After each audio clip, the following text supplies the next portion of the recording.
ច្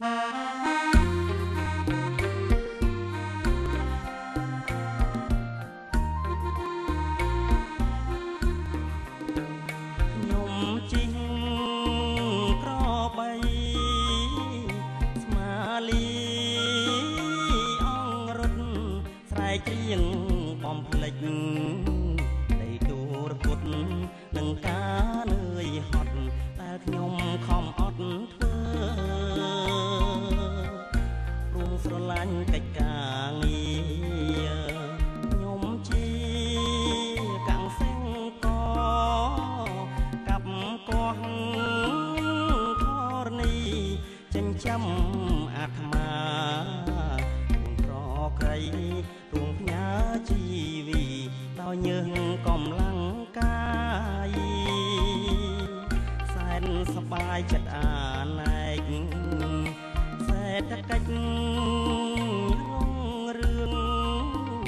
ដោយរៀងយើងកាំងសិកខំជួសែងរែកដោយស្មោះសរដើម្បីជួយផ្ដល់ភោគផលដល់ជាតិយើងក្រោកឡើងកូនខ្មែរអើយធ្វើស្រែទឹកធ្វើសឹកបាយខ្ញុំជាកាំងសិកអូជាកាយស្មាំងដោយរីករាយនឹងរបរកាំងសិង្ហកម្មសេដ្ឋកិច្ចជាតិ